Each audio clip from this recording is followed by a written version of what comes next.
It is November 3rd. We're in the Respawn Lounge. We have our guest with us today. I am your host, Casey Moore. To my left is Jordan Crandall. To my left, I don't know, I was introducing myself. You're here. Hi, I'm Jordan Crandall, and I'm to his left. And to Jordan Crandall's left. Hi, I'm Jordan Crandall. I'm Zach Walters. I go by Pip, and also Jordan Crandall. And to Jordan Crandall's left. I'm also Jordan I Crandall. also am Jordan. We are all Jordan Crandall. We're all Jordy. But my mom calls me Reba. Incorrectly. My mom calls me handsome. All right, Jordan Crandall, you're up. Jordan Crandall the fourth. Anna Bantle. You remember me. I was here a while ago. From our first episode, give or take 2 months ago. Time flies. Time flies when you're dying. And I'm just Dan. Alright, just Dan. Dan Crandall. But what is Dan not? An axe. Haha, I'm not an axe. That's my Steam username. Add me. He wants friends. Friends. Please. Anyway, we're here today because it was Halloween recently. It was. And a game was supposed to have come out a few days ago. It was. But it that got pushed changed. back. But we did not change our schedule. So we're going to talk about Dark Souls in honor of Neo coming out in 3 months. For those who don't know, Neo is the upcoming... what company is that from? We looked that up? I don't remember. Yeah, sure. Neo is an upcoming PS4 game that's very, very inspired by Dark Souls. Oh, yeah. Team Ninja. And it has a lot of the conventions like high difficulty, you die, you drop your stuff, and you can come back and pick it up. It has fewer weapons, but you have like weapon stances and stuff, and it's all based in like... It's based on some actual historical character from like Sengoku era Japan, but I don't remember who. Yeah. But it looks very cool, and I'm really excited for it. And we're probably going to do an episode about or talk about it eventually next season. Yeah. When it comes out, unless it gets delayed again. Also, it's super weird seeing the Team Ninja is the Dead or Alive people. It's very weird seeing them do a game that isn't horrible, that isn't like a 3D fighting game with jiggle physics or beach volleyball. Well, with, you don't... like bad gambling mechanics. We haven't seen all the gameplay for Neo, so there could be jiggle physics added. I hope there's jiggle physics in like... in Japan now. Jiggle physics on like a really weird part of the body, like the eyelids. On the sword. Could it be jiggle physics on the sword? Yes. Yeah, They have really long toes that just slap everywhere. Just say, it's my art style. It's They artistic. just remove their bones and make every like detachable piece like phalanges, just kind of like. But wouldn't that be flailing about. creative? What if all bones were jiggle bones? Do it, What Nintendo. if we Yeah. killed Yeah. ourselves? I mean, That's terrible. That would be a pretty interesting character. That would be. I'd play that one. Man, we sure know how to derail a topic, don't we? Oh yeah, we do. So we're talking about Dark Souls So Dark today. Souls. We're supposed to be. Dark Souls is an action RPG made in Japan, but it's really a Western RPG. Developed by From Software of, quote, fame, of Fame. of Kingsfield, Demon Souls, what's that other one? Armored Core? Yeah, Armored Core. And you can kind of see some of the inspiration, especially of Demon Souls. Yeah. But you see a little bit of Kingsfield, like I'm pretty sure Seath was a character in Kingsfield. Yeah. The Moonlight Greatsword is a recurring thing in all of their games. Yeah. Dark Souls is kind of the answer to Sony technically owning the Demon Souls IP, so a Demon Souls 2 couldn't have been made and been released on multiple consoles. So instead they made totally not Demon Souls and released that as Dark Souls on, at the time, Xbox 360, PS3, and PC. Although I think the PC version came out a year later or so. Yeah, it came out... Came out. Live.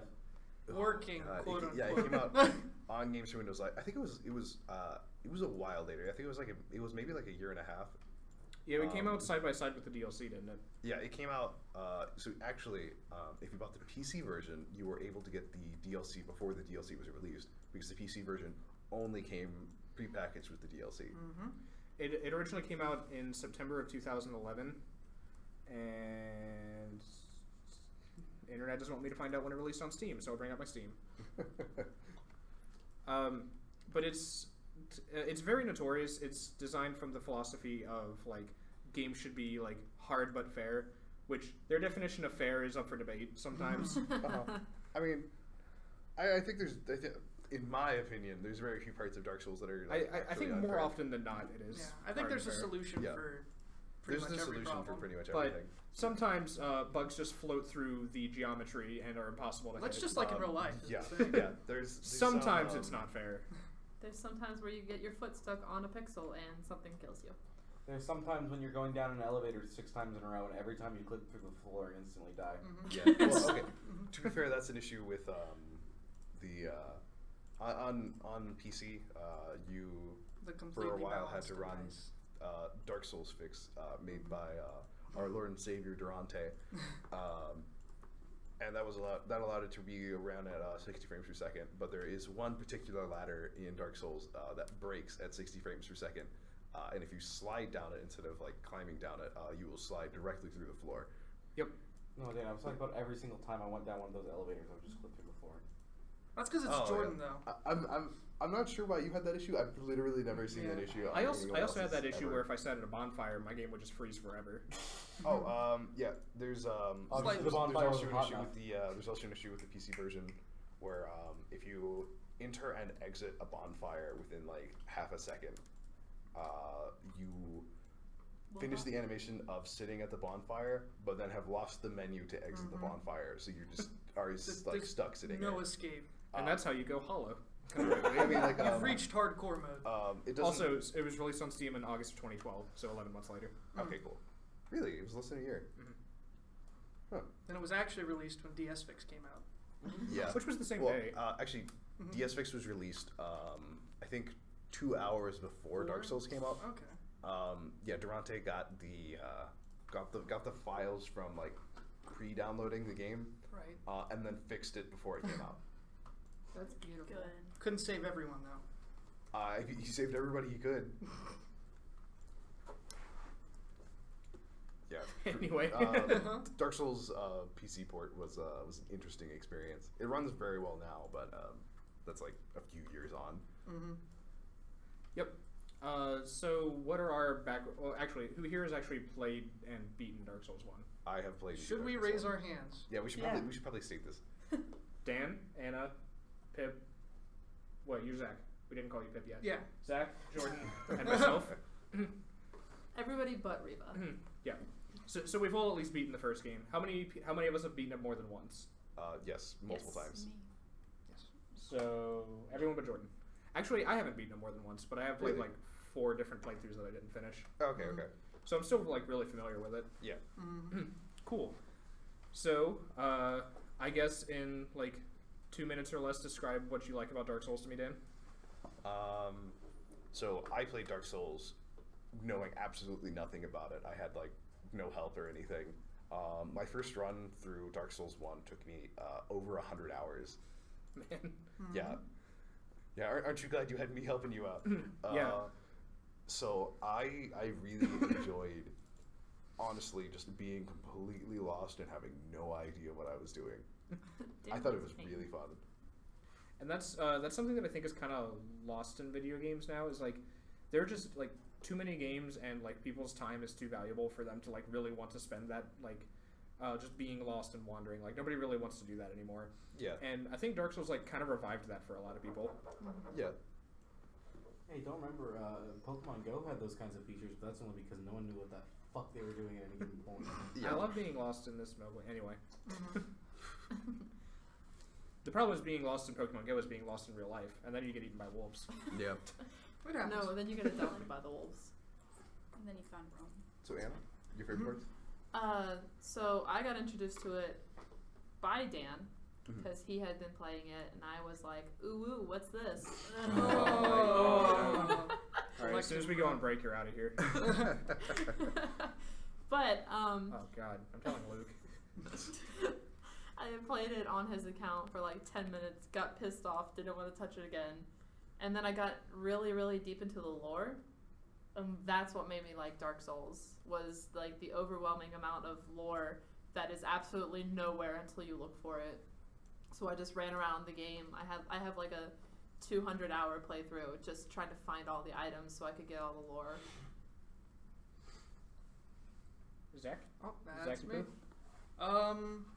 I had kind of a hybrid experience between Dan and Anna, where I had gotten the game pretty early, actually. I had it not too long after it came out, and I don't know if Luke told you about that, but I had played it a little bit, maybe like I played like 10 hours of it, and I barely beat the Taurus demon at the beginning.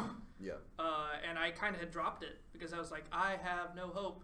Luke had also had it for a long time. Yeah, we both had it. I think we bought it around the same time and both just didn't. But we picked it up later. I had heard that Dan is connected to, I think, all of our experiences in Dark Souls, in that he helped. Yeah. He would help or assist where he could. He's the one that did the legwork first, so he knows.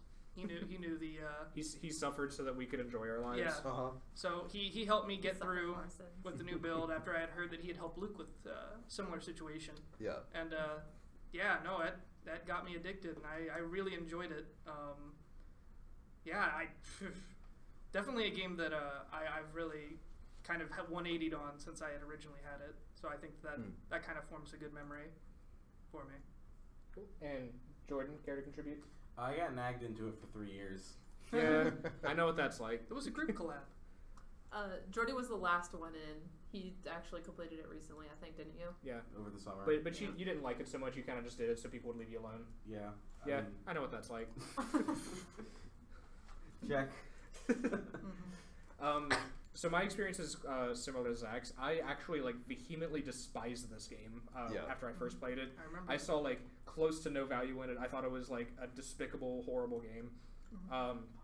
And about a year and a half maybe after that, Zach and Dan and I became roommates. Yes. And this was, I think, the first conversation I had with Zach that same night was how I despised Dark Souls. I remember that. Oh, yeah. That was great. And I hate it so much. It was funny when you said that. A quiet kind of fell over the room, and everybody just kind of looked at Dan. Yeah, because everybody else, because Luke was there as well, and everyone in the room liked it but me. Yeah. And I could tell everyone was just readying their pitchforks. We were getting ready to murder. So yeah, I think you guys kind of talked about it periodically, and I eventually said okay, I'm willing to give it another shot since you guys insisted so good. And I played it on Dan's computer, which was because I didn't have a good computer at the time, and that was just the optimal way. And I had Dan help me play through it and get over the initial hump that had turned me away from it in the first place, which was I think Capra Demon was where I gave up the first time I played it. Where I got to it and I was just like, this is horseshit, and gave up. Good old dog and I don't remember where you got the first time. That sounds about right, because that's where I gave up. Yeah. I'm pretty sure. Because I don't think you got to Taurus the first time because you had I don't think you'd beaten Bell Gargoyles. Bell Gargoyles is where I got stuck playing on your computer. Yes, you got stuck there for a while. Okay, so yeah, I didn't get to Capra because I hadn't beaten them. So it must have been Taurus that I had either just beaten, or no, I know. I got to Hellkite Drake, died, and just said, fuck it. Just gave up. I feel like that part's probably the biggest wall for people, is Hellkite Drake and Bell Gargoyles. You just got run down the stairs. Yeah, but everybody wants to run to the bonfire that they can see. Yeah, and that's and that was kind of my complaint with it, which now I don't think is the case anymore. But that just kind of spat in the face of my instincts of the gamer. It was just hey, go get this thing. Ha, fuck you, and then just blows me up and kills me. Well, a lot. Go on. No, you're fine. I was just gonna say a lot of situations and levels in Dark Souls are built around breaking basic habits that gamers form in games in general. Seeing the save point, I'll go to the save point. Nope, too bad. There's a dragon there. Yeah. It takes advantage of what kind of preconceptions you have of games going in to kind of build a story for you, and just that. And at the time that I had initially gone into playing Dark Souls was, I think I was 18 or 19 or so at the time. Yeah. So I was in that kind of that phase as a gamer where I was just I know what makes a good game, and if it doesn't follow this strict set of rules, it's not a good game. And what I ended up appreciating about Dark Souls now is that it kind of breaks those conventions, and it violates what you expect out of a game, which lends to the value of the game itself. Yeah. And I appreciate that way more now. I couldn't stand it at first. Yeah, there's not any games that are like Dark Souls. Well. Okay. I mean, now there are. But yeah, there weren't at the time. And that's why I think Dark Souls 1 is actually even though it's a little bit mechanically unsound, I think it is one of the most important games ever made. Especially I would say it's the most important modern game there is. I can agree to that. Yeah. Because it's the only game that's had the had the call to want to like break apart what makes a good game and like reconstruct that around its own design philosophies. Yeah. And I really respect that. Yeah, the director of the Dark Souls of Hayao Dark Souls. Miyazaki. Yeah, Hayao Miyazaki. Is, the director of Dark Souls. His last name is also Miyazaki. He made Spirited Away, and He's got a lot to do. But he talked about a lot of his influence in making Dark Souls 1 was playing American games that were in English as a child, and being a small Japanese boy, he did not know English. So he just had to kind of like use context clues and just sort of like piece his way through all these games, figuring out what these just weird symbols meant, and learning as he went on like how to play and like all these like mechanics that were explained in a tutorial that he couldn't read. Yeah. Yeah, and that translates over to the design philosophy of Dark Souls being just like the story's really it's not actually that open-ended, but you're given so little context, and you're like told that you're part of a prophecy that you're not like entirely clear on what that means. Yeah. Which later translates into has it been long enough that we can spoil Dark Souls? Yes. I think it's Reva. Do you mind spoilers for I Dark don't Souls? care. Okay. She cares a lot. You're not actually a chosen hero. You're just Yeah. of a group of people who all could conceivably be a chosen hero. Yeah. You just are the one who like happened to run your head into the wall enough times to break it. In your timeline. Quote Yeah, unquote. yeah. Because time and plot building is convoluted in Dark insert Souls. place. In whichever Dark Souls game we're talking about this time, because it's a common theme that like the story like may not actually matter, because there is like a foundation, there's like a reason why the world is how it is, but the details are kind of muddied around, which I think I've used this comparison before, but it reminds me a little bit of Mad Max, where like each Mad Max story may not really have happened. They're just told from the perspective of someone who is like, you know, someone told him, who told a friend, who told, and so on. The oral storytelling. So a lot of the events that you read about in Dark Souls just might not have really happened, and I think that's really interesting too. Like Mad Max. I mean, obviously the first one is Mad Max, but like all the other Mad Max films like could have occurred like without Mad Max there, and like that could have just been like a part of like the legacy added on later on. Yeah, like this could have been like 100 years later, and Mad Max never did any of that. Yeah. It feels like its own world, but they don't just give you a book with it. Aside from the starting blurb of exposition that's given to you, which I think is great. Yeah, I think that's great. All you can piece together is about the world is dialogue from characters, item descriptions, and just what you can pick up from what you see in that world. Yeah, and even the other characters are unreliable narrators. Oh yeah. There's multiple characters that are famous for lying straight to your face. Because you meet the character Lautrec, who tells you about the goddess of love is the one who commanded him to like commit all these seemingly horrible things. Yeah. But then you never meet a goddess of love, and you meet actual literal gods in the game. Yeah. So it's possible he's just like lying or misinterpreting like his own religion or something like that, or he's just using it as an excuse or something. Yeah. Of course, there's good old trusty Patches. Yeah. Who kicks you down a hole. Yeah. Well, he doesn't lie about he doesn't lie about the story. No, and he hates clerics. He just lies to you and hates you. But there's many different characters who lie or are just like wrong about things. Yeah. Framps calls you the chosen one and all this, but he's obviously just trying to get you to like be motivated to go what he wants to, or to go do what he wants you to do. He says it to any Joe Schmo that is alive long. Yeah, and then Kath, Framps' counterpart, tells you that Framps was lying, but also just wants you to do what he wants you to do. Yeah. So we didn't really go into what it was that changed my mind about Dark Souls actually, and it was actually just a phrase you said, Dan. Do you remember that? You better like this. It was, I'm going to kick you out of my house if you don't. I've got a knife like this game. I don't remember what it was. It was when you told me that dying is canon. Yes. Yeah. And like I thought like that's stupid, and then I thought about it for a while, and I'm like, actually that's pretty badass. Yeah. Because you're gonna die in this game. Like that's just all there is to it. And the thing is like dying is sort of like terrible because like you lose all your souls and you lose your progress and all the enemies respawn, but you can get back to it and like grab your stuff and continue on as normal. Yeah. But that penalty is still like pretty harsh. Yeah. But the thing is, in most games, and this was one of the like tenets of game design that I insisted had to be true across all games for them to be good, was that like dying should be indicative of like you making a mistake, which isn't always the case in Dark Souls. Like sometimes you die for like plot reasons. Yeah. Like when you encounter Seek the Scales the first time, you die. You just do. That's part of the game. Like you can sequence break or like jump off of an elevator at like a really weird angle and skip that. But as far as the game wants you to, yeah, that's not gonna happen the first time playing through. Like you're not supposed to do that. Yeah. So that kind of changed my mind when I thought like, oh, so I'm supposed to die. It's not really like it's a penalty, but it's not like indicative of my failure. See, I think one of the interesting things about Dark Souls is like viewing.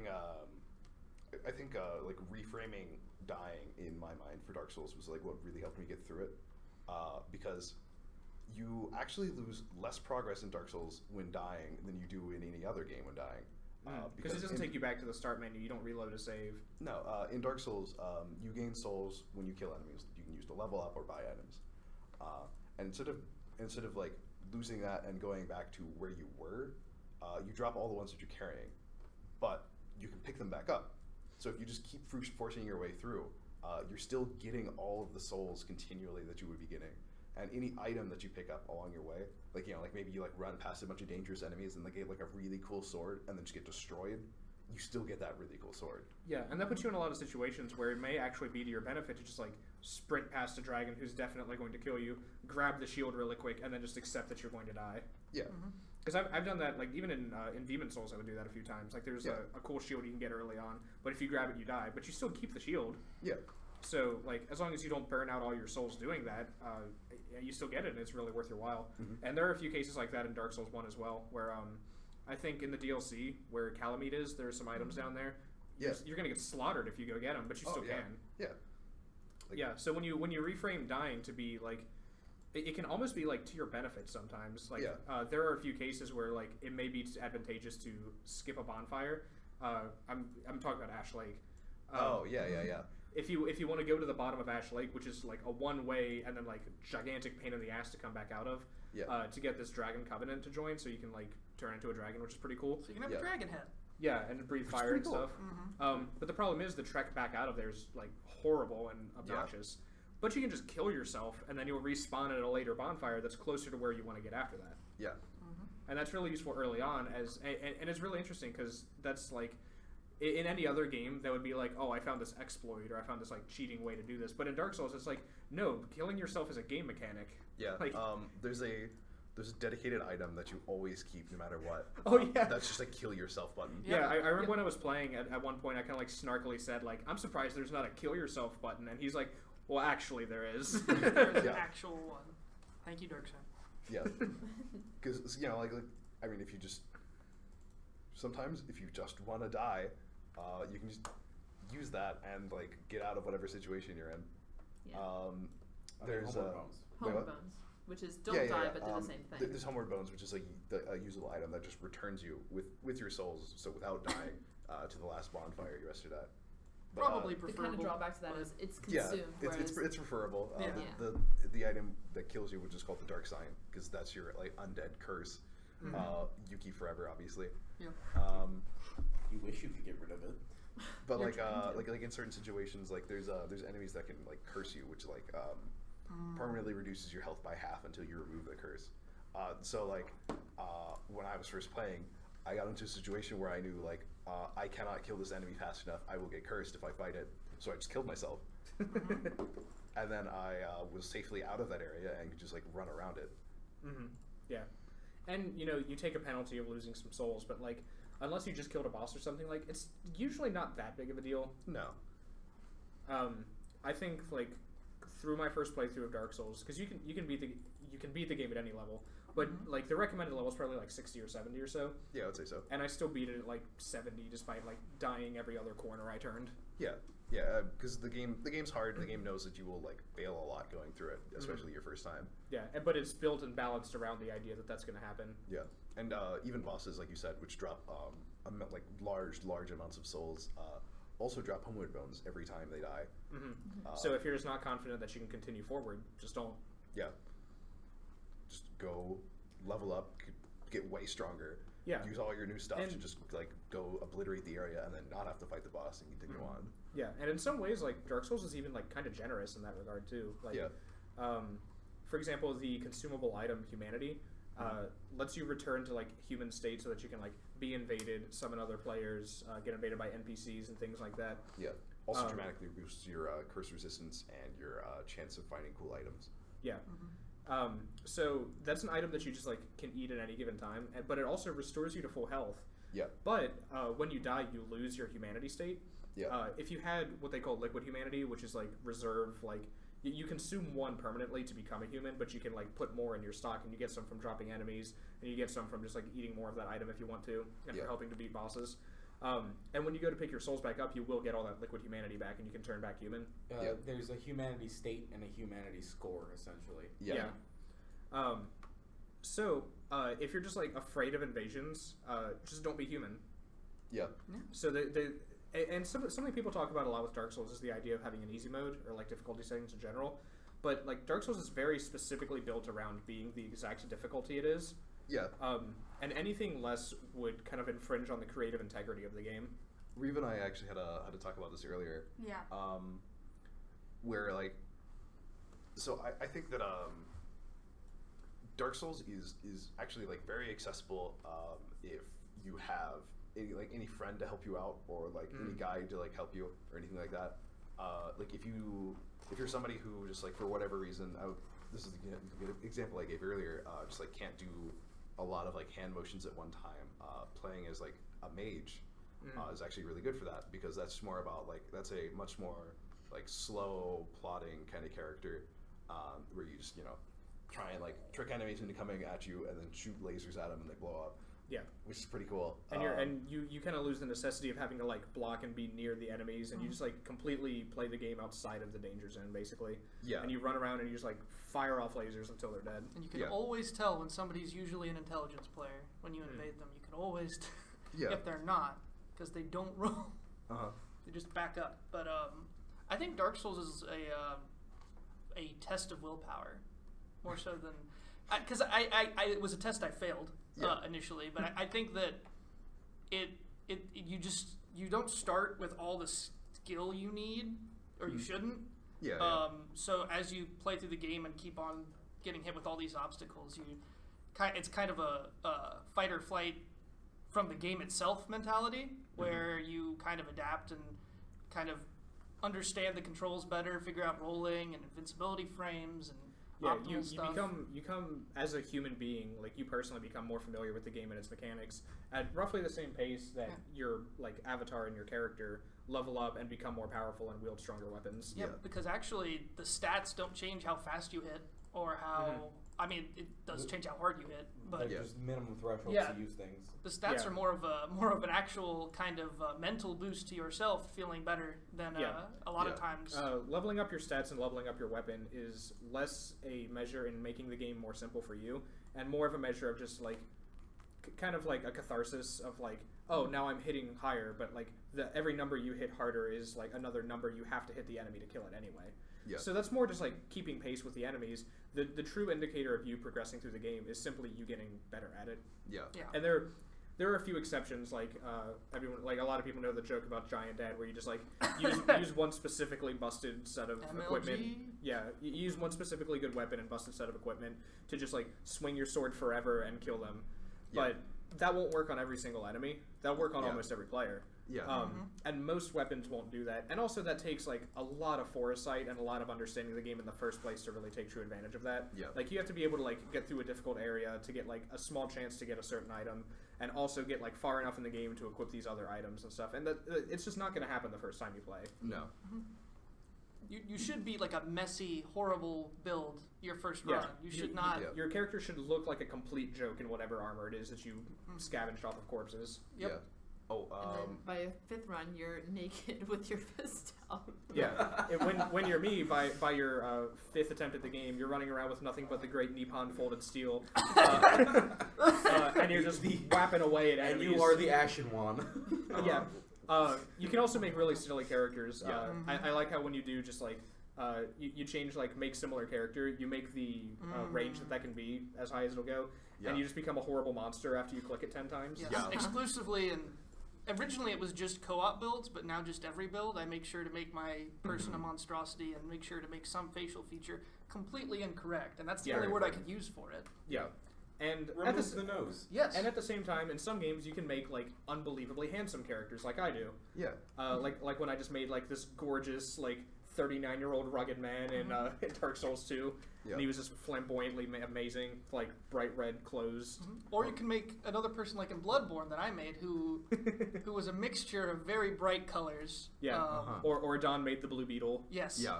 Or Reginald Hugh Barleywick with the Nigel Thornberry nose and blue skin. And the glasses that like curved in on themselves because and they looked like bug eyes. His eyes were like up and in his sockets. Yeah, it was beautiful. You can do a lot. You have a lot of freedom in Dark Souls. Actually, one other point about the difficulty of Dark Souls and like the point you were making about like just butting your head against a wall.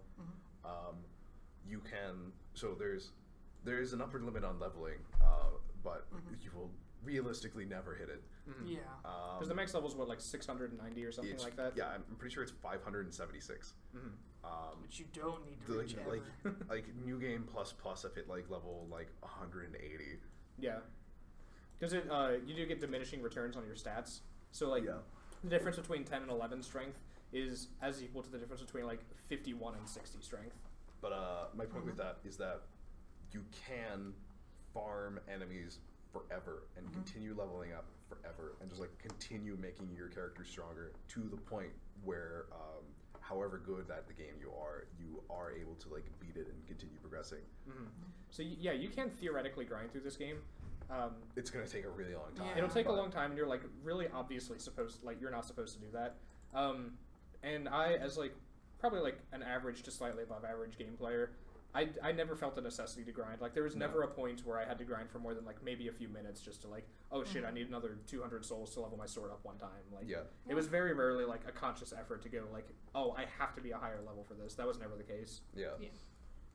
As like a little babu to Dark Souls, one of my very first thoughts was, why don't I just stay here and grind up forever? These enemies are baby easy.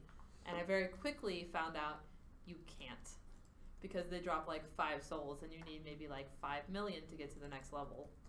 Yeah, so there's that pressure to continue onwards, but you can continue grinding for as long as you want. There's a scaling. The only grinding I ever did was if I needed Titanite shards or a specific kind of material to upgrade my weapon that I just, because chances happen and random chance drops and you just don't get what you need to sometimes, so you got to go back and get it. I did like actually a good bit of grinding on my first playthrough through Dark Souls.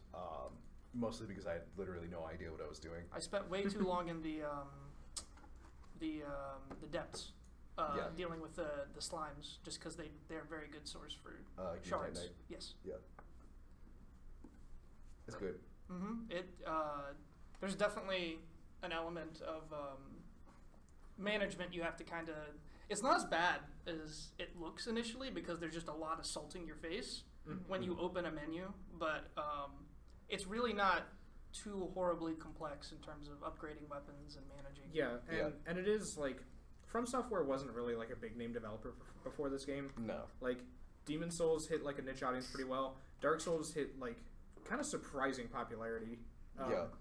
And it did get popularity on the like kind of new novelty, like so hard it's fun kind of game. But like that's just the surface of it. It is like deep down a very good game, at least by like a lot of people's definitions of good. Like a lot of people who play this game really, really enjoy Dark Souls. Not a whole lot of people, except I guess Jordan maybe, walk away from finishing it like don't feel super positively about it. Yeah. And some don't. Like I still don't think Dark Souls 1 is perfect. I mean it's not perfect. I think it's got a lot of flaws that people excuse, but in light of how important that game is, I think that's fine. Yeah. I've said this before. Like Dark Souls 1 is like one of my favorite games ever. Like I can like hardly think of anything that I've played like as much of that or like cared to play as much as that. I definitely think it's a really good for bonding more so than most games in terms of shared experiences, because a lot of games you can say you fought some boss or something, but nobody cares that much. Yeah, we killed this boss 60 times in Borderlands together to get this item. Yeah, but in Dark Souls it's like, oh my god, we finally killed this boss. Like, Yeah. and there's always a sigh of relief. Like even even you and I were playing it again recently, and we were fighting a boss, and even I was just like, all right, like had to gather myself to fight one of the early bosses because it's even good at the game, like a slip can kill you. Yeah. There's certain bosses definitely where punishment's really fast. And some of them are like paced well for the game, some not. I still think the arena for the Capra Demon with the dogs pretty weird. It's kind of. It's mean. Yeah, it's not appropriate for what should be expected of the player at that point in the game. No. But in general, I think it's usually appropriate. Yeah. Capra Demon's the only real offender of difficulty I can think of. Mm-hmm. I think that's actually the first time I gave up was because I just couldn't. Yeah. And speaking of, we haven't explicitly mentioned that Dark Souls is multiplayer. Yeah. Kind of. We mentioned the negative aspects, is. but there's and we mentioned helping people from being invaded, but we have not mentioned what it is you place a sign on the ground, and another player can come find that sign and then choose to summon you as a phantom into their world. And as a phantom, all the enemies in the world are slightly more powerful to compensate, but they also have you as like another target for the enemies or helping them heal or what have you. And you cannot heal with the typical healing item Estus, so you're kind of like it's a really interesting dichotomy because you don't want the primary player to get hit because if they die you get kicked out and no reward. But if you get hit, you have no effective way to restore that health. Yeah. And the idea is for you to get to the boss and help them defeat the boss to get the reward. So you can't just act as a shield because you don't want that because then you don't get anything. And they don't want that because, if you die in the boss fight because you didn't have enough health, they just have to fight a tougher boss on their own now. Yeah. There's a definite trade-off. In some situations more worth it than others when it comes to summoning NPCs or just people. Yeah. Because some enemies really do not need to be made tougher to have more health. But some are totally fine. I think it was you and I were fighting the Gaping Dragon. Yes. And summoning Solaire was a mistake. Summoning anyone outside of maybe another player's a mistake. Gaping Dragon is a boss that has a tremendous amount of health. They're memorable. They're a memorable boss. Yeah, they have a lot of health, and then so for each person you summon, the boss gets more health. And so if you summon someone who just can't do any damage, an NPC. you've just added 33% extra health to this boss for no particular reason. Yeah, unless that other player is taking the heat off of the primary player, Yeah. or they're doing enough damage to supplement the boost to the boss's health, it's not going to help you that much to summon other players. So you can't just get an army of friends and make the whole game easy mode. Yeah. Some areas, yeah. Yeah. If you have player friends are perfectly fine for Capra Demon. The NPC summons are kind of trash No reason at to that get boss them. fight. Yeah. And yeah, that's part of the experience of the game is for some NPC summons just blow away bosses. Yeah. The first boss that I got really really stuck on was Bell Gargoyles because I had this pro gamer mentality, I can't summon anyone, I have to do it myself. But it was much like dying, summoning is a part of the game. Yeah. Not a necessity strictly speaking, but it's a tool given to you that you shouldn't overlook. Yeah. And I kept trying, and I just simply was not. I was basically doing a challenge run when I just wasn't good enough at the game to be doing that. Yeah. And then I summoned Solaire, and he just smoked him himself. He just made a complete joke out of the gargoyles. The gargoyles are an enemy that's super weak to lightning, and Solaire's weapon of choice is throwing giant lightning bolts. spears. Yes. Yeah, just chucking him at and he just wipes him out in 3 hits. Small Zeus. The best thing I can think of that is the Black Iron Tarkus summon. Why wouldn't you do it? Because you'll just stand there on the sidelines. Black Iron Tarkus just will fight the golem himself and win. Yeah. I remember when Dark Souls was new, seeing posts of people attributing all this legendary stuff to Black Iron Tarkus, this NPC summon that you can summon for this boss fight.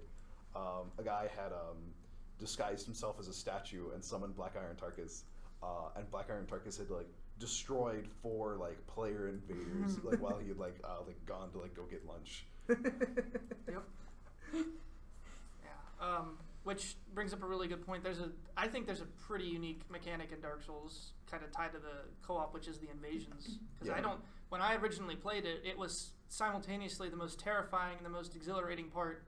Oh yeah, I was horrified of the idea of being invaded the first time I played. People can enter your world as a red phantom, typically, and can cause ruckus. And they just wonder, They were they're there for usually the better sole than reason to you. just ruin your game. And yeah, that's another thing is people who are invading are typically people who are of the PvP mindset. Yeah. Because why else would they be? Their goal is to come kill you, so they want to excel at being able to fight other players. Yeah. So when you get invaded, chances are the person invading you is like equal to or better than you. Yeah. But the trade-off is they have to be like equal to or lower than you in level. Right, and they can't heal. Yeah, and they can heal with like spells and stuff, but they like summonable phantoms. They can't drink the Estus to heal themselves. Yeah, and unlike summonable phantoms, they're not.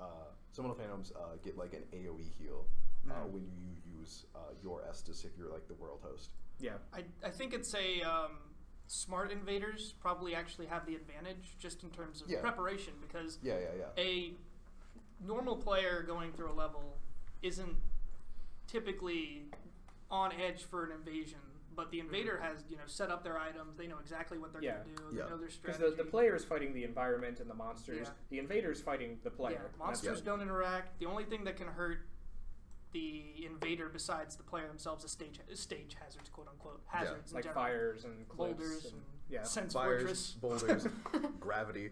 Yes. Yeah. Sense Fortress is a fun area where like you can change with the pinball bowling ball thing that's kind of flying around the fortress. And I was once in that area and someone invaded me, and as they rose out of the ground in their phantom state, just got pulverized by a bowling ball and died immediately. Definitely when I was first invaded in Sense Fortress, I never met the invader because they got hit by a boulder. I just watched their health bar disappear as they dropped. Yeah.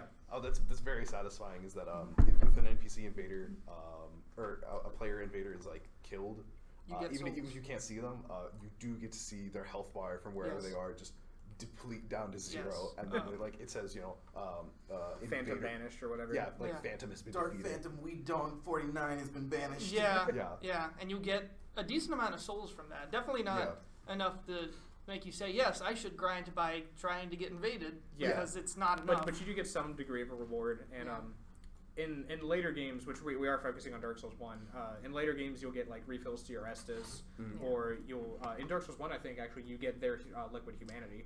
Or you get at least a humanity for having killed them. I think you don't necessarily drain You might get a humanity, but you need Dark Hand to grab. Yeah. Well, because remember when we were playing, when we killed Black Knight Kirk or whatever, we got humanity for having killed him. Yes. Actually, you do get humanity for killing players. Yeah. Another thing. One of my favorite invasion moments was it was fairly late on in the game, and I had a spell to turn myself into an object, and I had another spell that breaks people's equipment. So I just and this was like my first time playing through Dark Souls. So you didn't realize that you were being the spawn of Satan? I didn't know.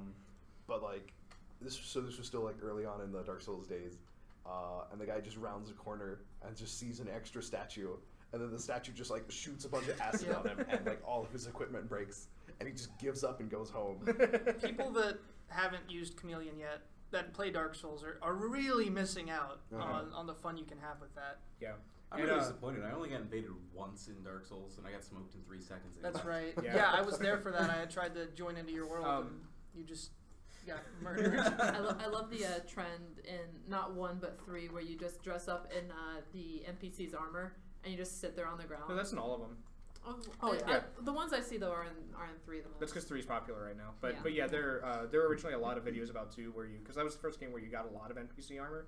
And you just like kill that enemy and then you just stand where they were and you wait until the enemy gets confused and goes home.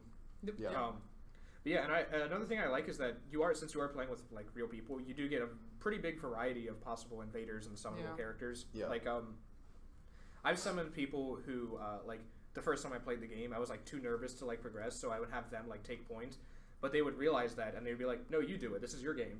You figure it out."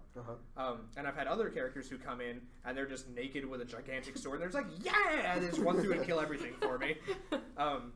When I remember, I told you guys when I was playing Bloodborne, because Bloodborne is a Souls-like game made by the same company. There's a boss called Martyr Logarius. And I was trying to do this a Blood Tinge build, and there was only one weapon in the vanilla game that used Blood Tinge, which was a katana called Chikage, which you had to kill him to beat, and he was functionally a super boss. So I'm using like a +0 weapon that doesn't take advantage of my stats at all, and I'm just like super weak. There's like pretty much no hope. and I summon this random dude who has something called the stake driver weapon. Oh yeah. So really I summon cool. him, and he's naked. And as soon as he appears in my world, he just goes like, and just like runs at the boss and just shreds him. It just makes a complete joke, and I'm just like, I didn't even like get up to the boss yet. I was just like cowering behind a pillar, and he's just beating the piss out of him. Yeah. I love that, like, they're like at the very top of your level, so they just run in and destroy everything. Yeah. Or if you in Dark Souls 3, if you summon like a blue sentinel, they don't just get summoned next to you. So sometimes you'll summon a blue sentinel, and they'll just run and kill the entire area for you, and then you die to the invader, and they're like, well. Yeah. There's several. There's actually a bunch of multiplayer covenants that usually, in one, they did a really good job of making sure each one was kind of diverse. Yeah. Some were not as popular. Rest in peace, Gravelord Covenant. Yeah. Thankfully, though, Gravelord had the issue of it being restricted to New Game Plus only. But I think it's still it's the coolest covenant. Yes. It's the most interesting covenant that was ever in any of the Souls games. For Gravelord Covenant, you have to place a sign down. You just kind of make a person's world harder. Yeah, you add phantoms that are you- stronger. Their world goes into calamity. So like enemies become like just like double in size and just like glow, like they become like a giant red ghost that does like twice as much damage and has like huge amounts of health. And they're just like everywhere throughout the level. Yep. And to dispel it, you have to enter that person's world and kill them. Yeah, so the Gravelord, when they cause calamity, does it on 3 different worlds at the same time. And so each of these 3 people has to go find the summon sign, or like find like the sign that's left behind by the Gravelord, and enter their world and kill them. They become a sort of boss. Yeah. That they just kind of interpose themselves into your world in a way, which definitely is a really cool dynamic that you don't see often in at all. And I'm sure to some people that just sounds super annoying, because it is. Yes. Yeah. It stops builds. It was one of my like favorite moments in Dark Souls though, was being Gravelorded, having literally no idea what was happening because I didn't even know it was a covenant at the time, and then getting summoned in, and then finding like the 2 other people who'd also been Gravelorded, just like broing up with them, and then just fist pump, like, let's get this bastard. yeah, and then just hammering this dude off a cliff with our swords. Yep. Yeah, and that's something about Dark Souls 2 is like, based on the theme of the game, this game hates you personally. And that's a lot of it. Like, the game is dynamic. You're gonna think like, that's bullshit, or that's not fair, because it's not fair. Because it is bullshit. This game is hard, and it hates you on purpose, and it's, for better or worse, I totally understand people who don't like the game because of that, because I didn't for a while. But that is, like, the artistic integrity of this game is to be hard for hard's sake. Yeah, I mean, because, like, the, like you're not actually supposed to be, like, you know, like, the chosen one with the super crazy superpowers. You're not some, like, anime hero. You're a shitty zombie who found a sword. Yeah. You are the straw that broke the donkey's back. Like, you're just a guy who can't die. Yeah. And who just, like, won't give the fuck up like everyone else did. Yeah. And that's another thing, is like a lot of other characters are also undead, like you are. Yeah, almost every other character in the game is undead. Everyone but, like, presumably Solaire, and even that's kind of up for debate. Yeah. So, but what's interesting is you'll find, like, the corpses of other characters. Like, you'll find Black Iron Tarkus's armor on a corpse later on. Yeah. Which implies that he did die permanently, which is weird because that can't happen to anybody else. Yeah. So, you know, time and plot consistency is convoluted in Dark Souls. I thought, not for the player character, but I got the impression, and I can't remember correctly, because I haven't been reading the lore again on Dark Souls when I've just been playing through builds again, but isn't it somewhat that, like, NPCs, once they go hollow, when they die, they die? So it's, I mean, like, the implications that every time you die, you come back weaker. And, like, it's supposed to be like the item, like, humanity is like what keeps you alive, but like the game implies it's not actually that. It's like your resolve to continue on, like, whatever your course is. Your friends are your power. My friends you don't hollow until you much. give up. Like every character's quest line, if they die, is like ends where they gave up. And they died, and so they just like And in a few cases, it's your fault they gave up. Yeah, Lock track. and they come back as like a horrible, horrible zombie. Yeah. And the idea is that like those people who like lost their armor gave up completely, and like they came back and just like are now without anything. So like, it's not see, the like, corpse of Tarkus you found. There's actually just like another shitty random hollow just wobbling about, and that's Tarkus now. Yeah. And he abandoned his armor because he woke up as a crazy zombie. He was like, I don't need this. Yeah. I fell Because off like a roof. for as far as anyone's like truly concerned, Tarkus is dead at that point. Yeah. He's out of the quest, quote unquote. Yeah. Yeah. He has given up. Yeah, which Yeah. is too bad he was close. And you mentioned this earlier, Pip, about like different timelines and whatnot. There are, because of the nature of Dark Souls' like intro and plot and whatnot, there are like alternate universes and whatnot. So there's one NPC in the game named Witch Beatrice, Yeah. who when you presumably the first time you encounter her is when you fight the Moonlight Butterfly, and she's like kind of an old woman, and she's like this super powerful wizard. But later on, you can also summon her to fight the Four Kings boss, which is a later one, and she's younger and not as powerful. Yeah. So that means that in her universe, she went through the enemies in a different order than you. Yeah. There was going to be, but it was cut sadly. In the DLC content, there was going to be like a child Beatrice. Like there's like a voice actor credit for it and everything. Yeah, which I think is because I think Witch Beatrice is a really interesting character. A good point to transition into references to other media in Dark Souls. Yeah. Because Witch Beatrice, especially if there was a child version, is a very clear reference to a character in Berserk. Yeah. Named Shirke or Silky. However, I think Shirk. I don't know. I'm not German. I don't know how to say it. What? I think it's Shirke. Schierke. It'd be Shirka. Shirke. Shirke. Okay. Okay. I wouldn't know. I'll take your word for it. Yeah. Oh yeah, but Dark Souls is a big old reference Big old to Berserk. Yeah. Namely Artorias. Artorias and the dark side and Yeah. a lot every of sword. And every sword. and Yeah. lots of swords. Even the Dark Wraiths look a lot like the Skull Knight. Yeah. Yeah.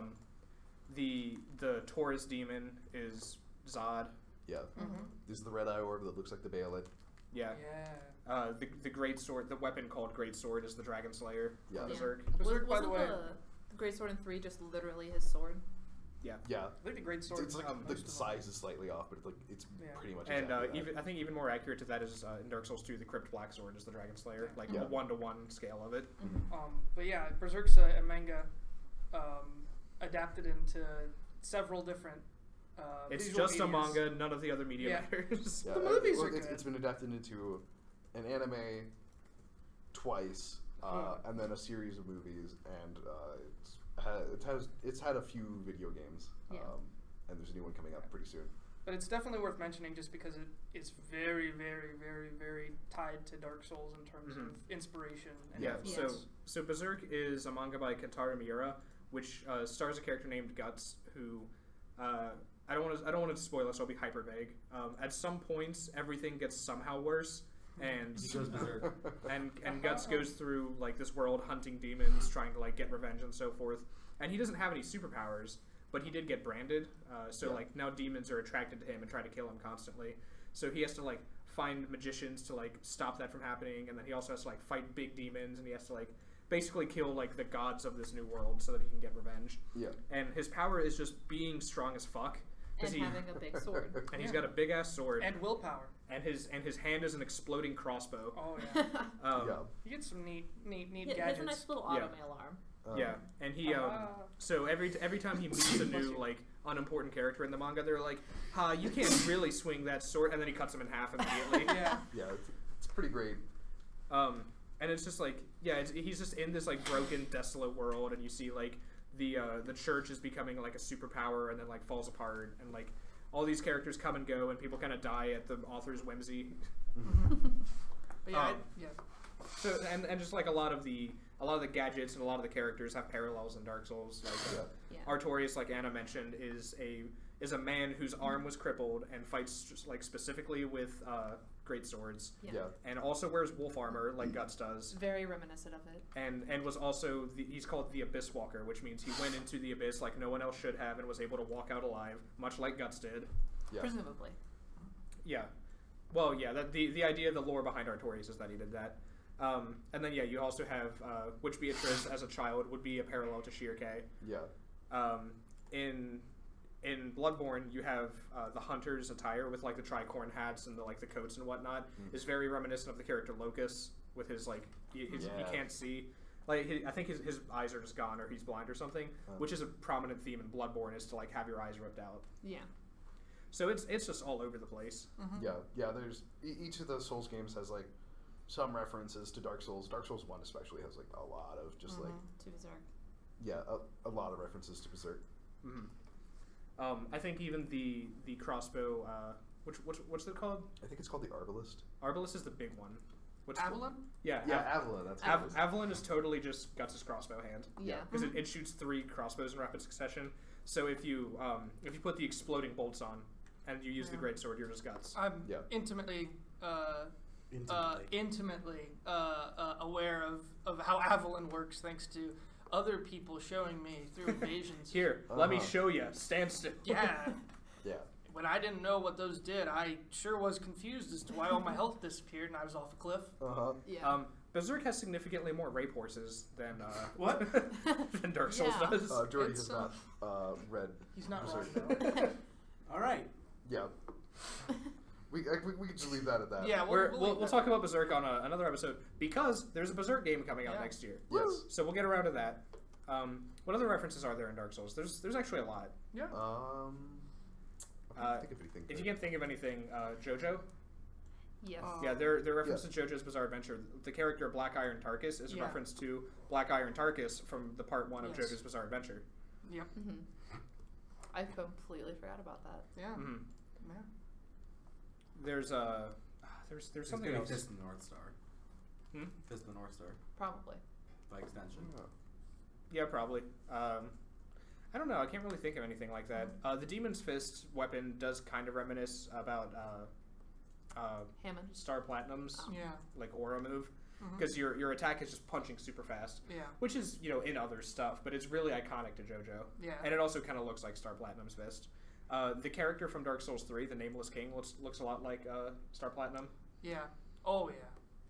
Yeah, I've seen pictures of that guy. So I haven't got to play Dark Souls 3, as I've said, but I've been spoiled on most things, and I don't feel too bad about it. Yeah. Because I mean, I'd be interested in experiencing that stuff, but I don't feel like I've lost. Dark Souls 3 polarized the fan base a pretty good bit. Yeah. No poise. Yeah. No, it has poise. It's just stupid. Yeah. I know. It's high armor frames and heavy armor. Somebody I worked with had only played Dark Souls 3, and he said it was the best game he ever played, and I cringed a little bit on the inside. Well, Dark Souls 3 is still a very good game. Yeah. But that's something I argue with Brandon about. Is he's like, Dark Souls 3 is horrible, and I'm like, it's just not as good as 1. Yeah. It's it plays way better. It took me around. It took me a while to come around, but I'm like, he's like the newer generation of gamers who are like used to these big AAA titles. He played a little bit of Bloodborne before he played 3. So of course that was the first Dark Souls he played because he didn't want to go back to the older. Which is weird because Bloodborne's really similar to 3. Yeah. Yeah. But that's how he got inducted, and that's why he likes 3. And he hasn't played 1 or 2. Which is fine. That's why video games have a million sequels, and people kind of hop in later on in the franchise, and then just probably just watch a video on YouTube or something to get an idea of what happened in the games previous. If you do not play Call of Duty 1, don't talk to me. Yeah, pretty much all the Call of Duty games are an independent story on their own. Right. Yeah. If you even play the campaign. Dark Souls even kind of is also. Dark Souls 3 has a lot of ties to Dark Souls 1. Such as locations look and are named very similarly. Yeah. There are some characters in 1 that are also in 3, and some parallels. 2 is almost completely independent. Yeah. There's your experience of 3 is not going to be diminished if you don't play 1 or 2 before it. Yeah. No. I mean there's stuff you'll recognize in 3. There's a lot of nods. That'll just appear as but that's an object if you haven't played 1. Yeah, but it's not personally I would play them in order. If I were to go back and play them for the first time, because I like to see how a series evolves. If I play 3 first, I may not appreciate 1 after the fact. Yeah. But yeah, if for some reason you only want to play 3 or you only think it's interesting, because 3 is easier than the others, maybe not as easy as 2. And it's the most lively online interaction right now. You wouldn't be missing that much if you played 3 first. And it's important to note the way the story is kind of fed to you, or how you can learn the story in Dark Souls. I know people that have went through pretty much any of those games and may have never touched the story at all, and you could completely get through that game without reading any item descriptions or only talking to characters barely, and just getting through the story without learning anything. So you can definitely story in terms of what you're playing the game for probably isn't going to. I don't think it should drive people away from playing the other sequels. Because three definitely had a nice threshold for people who haven't played Dark Souls before. That's something I really appreciated about 3 is that it's so independent from the other games. It still has a quote tutorial. It still has an opening area with signs on the ground you can completely ignore if you choose to tell you how to play the basic, like what the controls are basically. Yeah. So if 3 was your first game, you wouldn't be like you wouldn't not know how to jump or anything like that. Yeah. So yeah, that's pretty much it on why Dark Souls is so interesting and how it became popular and why it's so important. What? I was going to say something that's not relevant anymore. Okay. What's your favorite part of Dark Souls 1, Dan? Like area or just whatever. I think one of my favorite moments in Dark Souls 1 was I get to choose between finding Ash Lake or beating Ornstein and Smough for the first time. Yeah, I hate Ash Lake.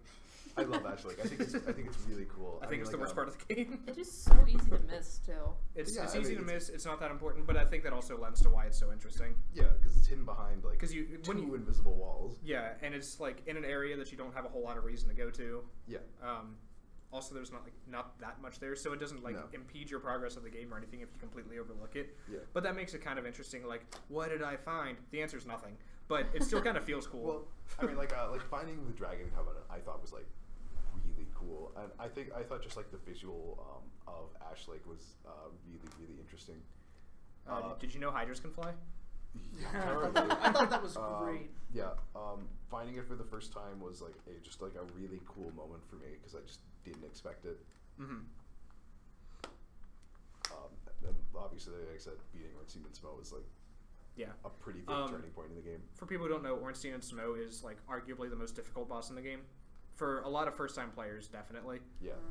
And overcoming that, like if you beat those, because that's 2 characters you fight in a single boss fight. If you overcome that fight, you're like basically good enough at the game to finish the rest of it. Like that's kind of the breaking point of like I can beat Dark Souls now. Yeah. Yeah. My favorite, I mean, there's always going to be a soft spot in my heart for Artorias and that entire like amount of DLC because that's kind of what brought me into the game. Just like that character I thought was cool because I know Luke, but I really like.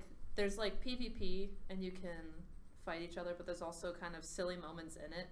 Like I know one time I was playing through, and so I had summoned somebody to my world to help me, and like I'm like, all right, let's go, I'm ready, and he just pointed at the ground. Just he kept pointing at the ground, and I'm like, and I started standing still, and he would run off and kill things, and if I tried to follow him, he'd come back, turn around, point at the ground.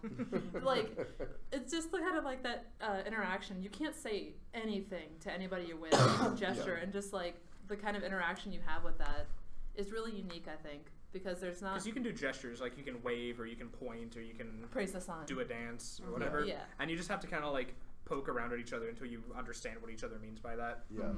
I mean, for example, whenever Dan and I play Dark Souls 2, when we kill a boss and the Phantom leaves the other's world, we go bye-bye, and he does the spell where you swing your arm around your head in an arc, and he just goes bye-bye, and then disappears. Yeah.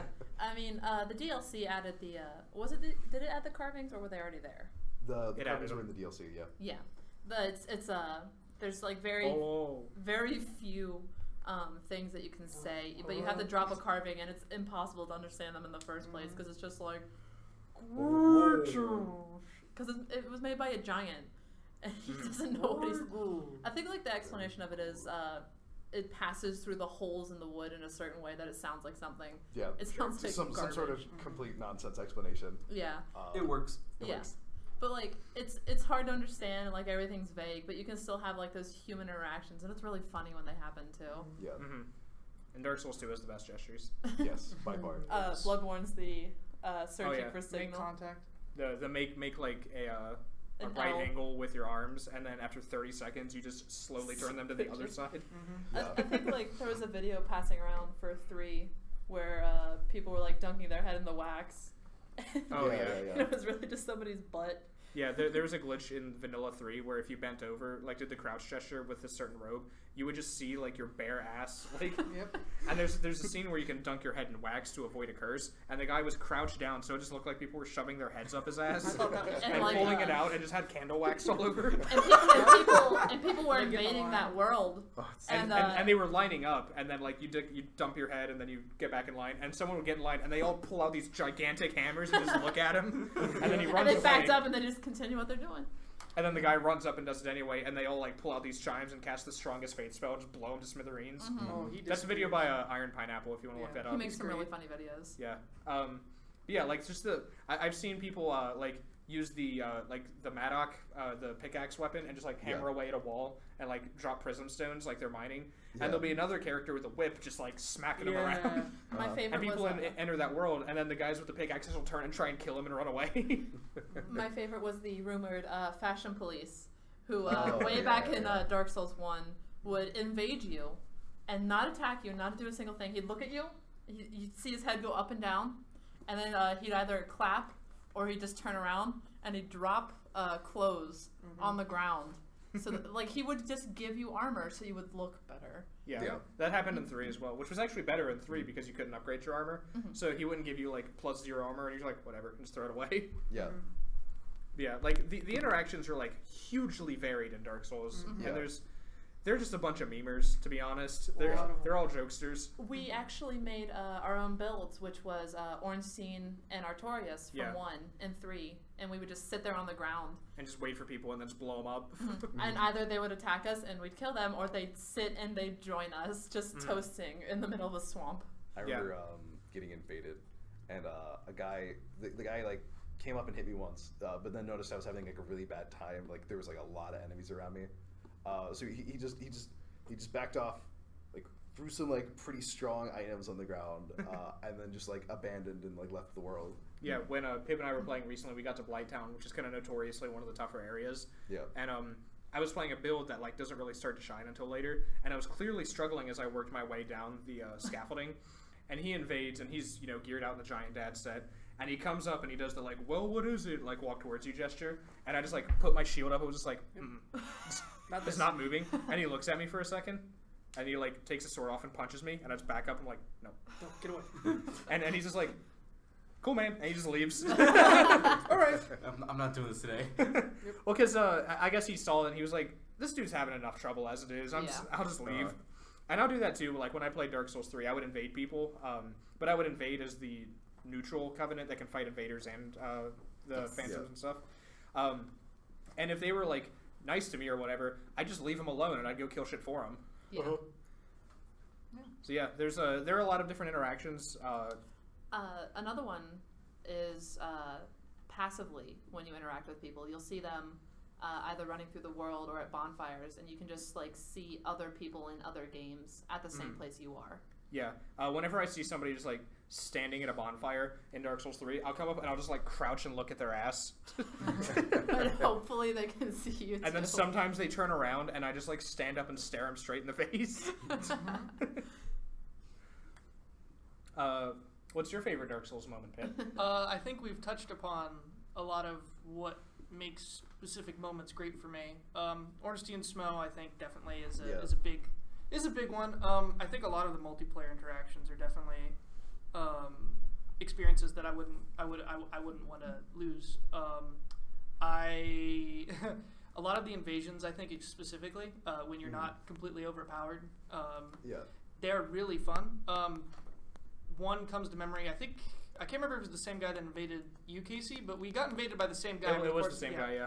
But he had chased me down at Blighttown, the beginning awful area, and we had kind of duked it out for a while. And for the first time in a while, Dark Souls right now, multiplayer-wise, it's very, very hard to find people that aren't like hackers or don't have like some absurd build that just it's not going to be fun even if you win.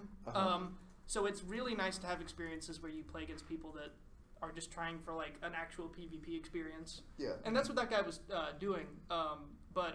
It felt really the sense of accomplishment when I beat him was really, really good. Yeah. And I think it's I think that sense of accomplishment, kind of reliving that over and over in PvP and in boss fights, is probably just in general what all my favorite moments are usually tied to that. In Dark Souls. I remember when Anna and I would play 3 together. I was playing like a Guts cosplay character because I'm a fucking weenie like everyone else in that game. Right. But people would invade, and I would just kind of like hide off in a corner. And as soon as they engage, I just come up and be like, "Yeah!" and just obliterate them. Like I'd start like fighting them in case it would come out of absolutely butt ass nowhere and kill them. I'm just like turned into a plant or something, and I just sneak up on them as this plant moves across the floor, and then I pop up with my gigantic sword and just. And then a lot of the times they just start running away like anywhere but. And then I shoot them with my crossbow. There was when it gets to my turn, Jordan. ooh, Jordan! I know a good one. The ending. Was it when you finished the shit ass game and you never had to play it again? It's actually kind of tied to that. The one I'm thinking. Oh yeah. Whoops. I mean, I was gonna go for when I died to Pinwheel. Do but, that too. Oh, that's right. How did you do that?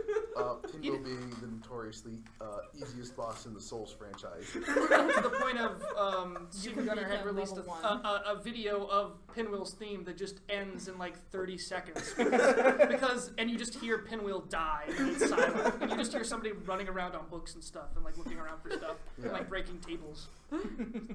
But I finished my swing of my sword, and as the animation of it hit the last bit of health bar off his back, one of his illusions also had a projectile that was already traveling through the air.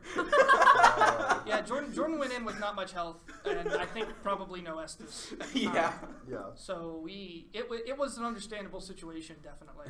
Yeah. It was funny though. Yeah. But I also liked the ending, which is partially my fault. No, you tell this story. You're much more fond of it. I do really like this story because one of my favorite things about Dark Souls is the music, and like the final boss fight has awesome music. Really I love it. But Jordan can I think concur at the time because I think you had said this is the music was also kind of getting to you a little bit because it's so jarringly against like an intense final boss fight because it's a slow piano. Yeah. It's very sad, melancholy, but it's a dirge. So to use the correct word. There you go. I had suggested to Jordan. You sent me like a SoundCloud link. Of I sent you a SoundCloud of a remix of that. I think of the final theme because I was like, well, maybe the issue obviously is because we'd been at this for a while, trying to help Jordan and root him on. So I was like, why don't we just mute the music, and I'll just play the SoundCloud version over it, which is really good. Okay. But I'm not sure. I might have showed that to you guys. It's a trance remix. Yeah. Well, it's not okay. Wait. No, yeah. Wait a second. It was faithful-ish. No. Yeah, it was really close. What happened is that we had. It's like 5 minutes long, so I had to restart it like 6 or 7 times. So we had. Hold on, boss. I gotta. Yeah. Okay. we had forgotten to restart it, and we didn't want to loop it. So we had the song had ended, and because we were so tired and like just wanted to be done, Jordan hadn't noticed the song ended, but the music wasn't there. So we just fought the final boss silently to nothing. Just like footsteps and shuffling. Yeah, it's just awkward shuffling and smack, smack. Yeah. And that was just the entire soundtrack of that, and he won that fight. That was the final fight. Yeah, that was the final fight. You just felt too bad about killing that final boss. Yeah, so he killed him to awkward shuffling, and sand moving around.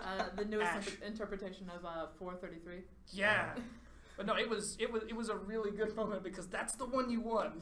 You won solidly too. You had most of your Estus. Yeah. But yeah, that's actually one of my favorite moments. That wasn't even me playing. That's cool. Okay, my turn. Mm-hmm. I have 2. Okay. No, you're only allowed 1. Okay. It's not like we went on for like 30 minutes per person or anything. So. One was, but both of them are like kind of existing outside of what the game provided too, which is why I think they're both interesting. Yeah. the first one is in Dark Souls 3. I had joined a person's world to like help them fight off another invader. So like my condition for getting my reward was just kill the invader, and I was fighting him, and the host was obviously like too weak to fight, so he ran away. And the invader realized that and chased after him. And this is in the post-Pontiff Sullivan area. And I got the Phantom down to like close to no health, and he was like, I just got to hit the other guy one time. So he does a dead sprint to the host, about to do a plunging attack, which would kill him. And I, in my Guts cosplay, took a throwing knife and just went pa in midair and killed him. And I was just like, fuck yeah, that was awesome. And then like I just made my avatar do the like fist pump over and over until I disappeared. Oh, I think I was there for that. That was great. Yeah, that was just yeah. And the other one was when I was playing with Dan. The first time I played the game. Yeah. And I'm walking around. I just rang the 2 bells in Dark Souls 1. Oh yeah. And I get to Firelink Shrine. And I didn't know the plot of this game or anything. I didn't know that Frampt was going to appear. And Frampt is a disgusting, horrifying, giant snake monster. Cat dog. Snake dog. He's a cat dog. He's like flesh mustache coming out of him, like yeah, like big weird sacking. It's not even an. He's got giant, it's gross just a yellow flesh wooden mustache. teeth. Yeah. Yep. So I'm feeling good about myself. I'm like I just finished Blight Town. I'm good to go. I round off Firelink Shrine. I'm talking to Dan. I'm like, yeah, that was a lot of fun. Because I see him in like the safe zone of like I got nothing to worry about. And I see the most horrifying monster I've seen so far, just kind of sitting there wiggling around and staring at me, and I'm just like, just like scared out of my mind. I think Luke had that same experience where he got there, saw him, and just went anywhere else. Like he kept like Cliff it is. he kept like looking through like the past areas, like where else can I go? Anywhere but here. You're supposed to talk to that. I'm not. I'm not going to. I actually just remembered a couple memories, if that's okay. Sure. I remember one memory of kind of setting people up early on to have a wonderful one-on-one contest with Lautrec, which most of the invaders lost because Lautrec is the parry king of NPCs. Yeah. For some reason, I mean, it's because he has the parry weapons. Yeah. He has the parrying dagger, the mail break, whatever. But yeah, that was fun to watch people just kind of turn a corner and they're just Lautrec. Yeah. Like, let's go. But which is amazing to watch. But the other one was in Dark Souls 2, which was my discovery of hexes. Yeah. Which has been a point of contention in our group. Because I had embraced that a little too openly, more so than most. I think Don was the only one that really was like as yes about hexes as I was. Yeah, but disgusting. Don has always enjoyed playing mage characters in the Soul series. Yeah, so I remember a lot of good quote unquote experiences of taking advantage of that and fighting lots of people. And not losing. I remember I played a Hexer in Dark Souls 2 as well. Not my first build, but a later one. And I was in the Dragon's area where you could like grab onto the scaffolding and like ride down. And what I would do is I would invade people's worlds, but I would wear the ring that makes you look like a friendly phantom. And I would ride down before them. And as they like started to ride down and couldn't turn back, I would place the spell that just rebounds you off. Yeah. So as soon as they would land on the ground, they just boom, straight into a cliff and die. So great. That's so great. the rudest thing I've ever heard. Oh, that's accurate though. And they just get this 10 straight seconds of just like, no. That horrible inevitable death you see coming is probably the best thing you can do as an invader to kill a person in their world. Yeah. Is they see it coming. Yep. Okay. Does anybody have any final thoughts? I love Dark Souls. Yeah. I think Dark Souls is pretty cool. My thoughts are, my favorite thing about Dark Souls. Fuck you, Casey, for not asking. You've never played Dark Souls. I've played 10 minutes. I made. You played 10 minutes. My favorite thing is the Genius. character creation screen. No. Okay. My favorite thing about Dark Souls is that is the armor isn't different. Oh yeah, between- yeah. Oh yeah. Yep. Like if you get like a chest plate, no matter if you're a guy or a girl, it's a I fucking forgot to chest mention plate. that at the beginning. You said Dark Souls was bad because it wasn't, what you were used to at the time. That was my thoughts too, because there weren't any titties. Yeah. Well, like a real point of contention is game culture is like, well, we need to be able to differentiate male and female, or like, why aren't you doing armor. this? And then you just Really put like don't need Dark to. Souls on the table, and everybody stops talking because they did that Yeah. years ago. There's Yeah. plenty of people you can't tell a lot of armor sets that what their gender is until they're dead. They're They dead. go ah. And there's a character in Dark Souls 3 named Henri who can be male or female Yep. depending on Heard about which one you pick, and it looks the voice same no matter changes. what. Yeah, the voice is different, but their figure Model. is the exact same because they're wearing the Elite Knight's armor. Yeah. Also, Sigland in Dark Souls 1, who wears the Yeah. onion armor. And she looks exactly the same as her dad until you hear Scaled down by this tiny 20%. little child girl voice coming out of it. Pretty much. Yeah, no, you can't tell until she talks. And But- even Yeah. more importantly, in Dark Souls 2, where there is like revealing female armor, the guys can wear it, and Yes. it's equally The guys hilarious. can wear it, and Finally, it's also equality. revealing. Yes, it's It's also it's revealing. like the Desert Sorceress robe, Oh, which is just so like cleavage, and then like you can kind of see like under their skirt or whatever, and then you see these like hulking, muscly dudes Yes, wearing the wearing same it. thing. Like, It's like It's- the it- scoop cut down to the belly button. it's got It's it got the still- V straight down. So you see their man titties. They're wearing fancy leggings. Yeah. Oh yeah. Oh, and then you see like just the hair just bunched up over the black like lacy socks. I will say I do really like Dark Souls 2's armor a lot. I think it's an improvement. There's a lot of cool armor in Dark Souls 2. Isn't that the I one still like, honestly, I still like Dark Souls 1's like armor and weapons the most because they're The most consistent. they're very serious and like consistent for the most part. Dark Souls 2 gets like sort of anime large with like Some the of them, swords. yeah. Oh my gosh, the anything moth Smelter set. Demon. What? The moth set. Yeah, the moth set's the moth set's dumb, but I actually really like the moth Yeah. set. And then I'm a like butterfly. Dark Souls 3 has like a lot of cool armor sets, but like also just like it gets sort of anime. But you can't be Ashen 1 in Dark Souls 1. Yeah. Dark Souls 1 had a lot of character to them. Mhm. Like not like character as in like anime. It but had characters in them because they died and you stole their Yes, stuff.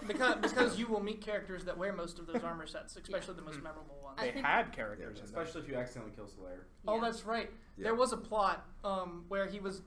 Oh no. Oh, actually, No. I think my favorite armor set from Dark Souls 1 is the Brass Knight set. Yes, because it was originally supposed to be a character armor set for a starting character class, Yeah. and they gave it to the Dark Moon Knightess instead. That's awesome. Which is- It looks really it cool. looks a lot different. She's one of my favorite NPCs actually. I think Yeah. she's Okay. very cool. Let's close off. Does everyone say their favorite weapons, I guess? Favorite weapons in Oh, Dark In Souls? all of them? In all of them. Okay. Ooh, that's interesting to think about. I know one of Dan's immediately. The Moonlight. Major League Greatsword? Oh, okay. Laser sword. Serious answer: Moonlight Greatsword. Meme answer: Bone Wheel Shield. But also serious answer. Bone Wheel It's Shield. pretty good. It is actually hilarious. No, Bloodborne doesn't count. Yeah. Okay. Mine is split between the Great Scythe and 1. Because I have like a lot of fond memories of running through a skeleton dungeon over and over and over again to get it at level 1. And what's the? It's the one that I was playing with through in 3. It belonged to the Abyss Watchers. I can't Oh, remember. the Farron Greatsword? Yeah, because with the dagger combo thing. because Which I is love. so anime. You have Yeah, this right. big, huge sword and a dagger, and one of your special moves is you stick the dagger in the ground and you just swoop around like 4 times. Yeah, and then you do a breakdance with the sword. Yeah. It's really Yeah. cool. Was it that one or was it Artorias' sword where you Artorias take has it the and you wolf like flip over and over Yeah. again? As opposed to like in 1 where like if you have like a really big sword, like your character like is like trembling at the end of swinging yes. it, even if you have like a million strength. Yeah. Because you Meanwhile, in 3, you pick it up, you do a flip, you do like 3 Meanwhile, in flips 2, and a you cartwheel. dual wield them and then you jump around and flail about. Jump around.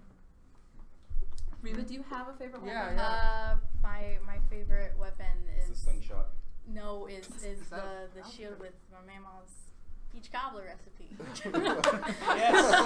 yes, Monster Factory. Let's go. Pip?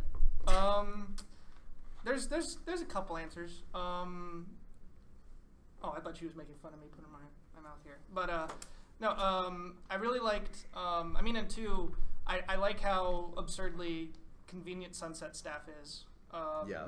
It's absurdly convenient. But I like meme answer. I really like the egg infected egg head. Oh my god. Because that counts as a weapon. It does. It does. You can attack people with that hat. And you will infect them, I believe. Yeah, you can do that. Yes. With the egg, It's similar really infection. cool. But definitely, that's probably my favorite meme weapon. I really like other weapons. Ricard's rapier is probably my favorite stunlock boy. Yeah. Weapon. It's kind of tough because it just depends because some builds there's so much fun to use specific weapons, but others are. But yeah, I think that's pretty much Ricard's rapier and the egg head with a healthy respect for all the other swords. Meme answer, bone wheel shield. Real answer, bone wheel shield. Also, Yeah. you've died to a lot of bone wheels. If I I mean, that was kind of the reason I died to Pinwheel. yeah, that pre. Did you really die to Pinwheel? Did you die retroactively to Pinwheel? I would attribute it more to the bone wheels beforehand than pinwheels. I walked into that boss fight not knowing it was there, 0 Estus and like 5 health. Oh, I tried my best to not tell him. And No, yeah, because you take some damage when you fall into that boss. Yeah, fight, that so you're too. like, ah! You just die immediately. no. Technically, he Real didn't answer, die. my trusty Claymore plus 25. Claymore's Yeah. my favorite sword or my favorite great sword. Now that I think Carried me about through that fucking game. it. It's so nice. It's really convenient. I can't choose between the Crypt Black Sword from 2 and the Dragon Rider's Twin Blades. Ooh. Oh, they're Because very cool. Twin Blades are awesome. Twin Yeah. blades are They're, so cool. they're just Darth Maul swords, but that one has like dragon wings on either side. Yep. Meme answer, Handmaid's Ladle. I was really hoping somebody was going to say ladle. You can murder people with that. Yeah. I don't know if it's important, but favorite boss. Favorite boss? Anna, we gotta stop. We have to stop talking. We have to stop. Absolutely, just really quick. Okay. Ornstein Smoke.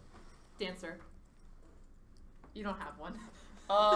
Actual gameplay, Ornstein Smo, lore, Gwendolyn. Yeah, that's a good choice. The Arby switch. The real boss. Great Grey Wolf Sith. Ooh. Louis Oh, Anderson? my heart. Does Louis Anderson count? Just Louis. Pinwheel. Favorite Dark Souls boss. Okay. I think that's all we've got. I'm sure it's not, but It's Yeah, definitely yeah. we have to go eat eventually. Yeah. So, everybody listening, thank you and good night. Nice Have a good seeing night. you guys, quote unquote.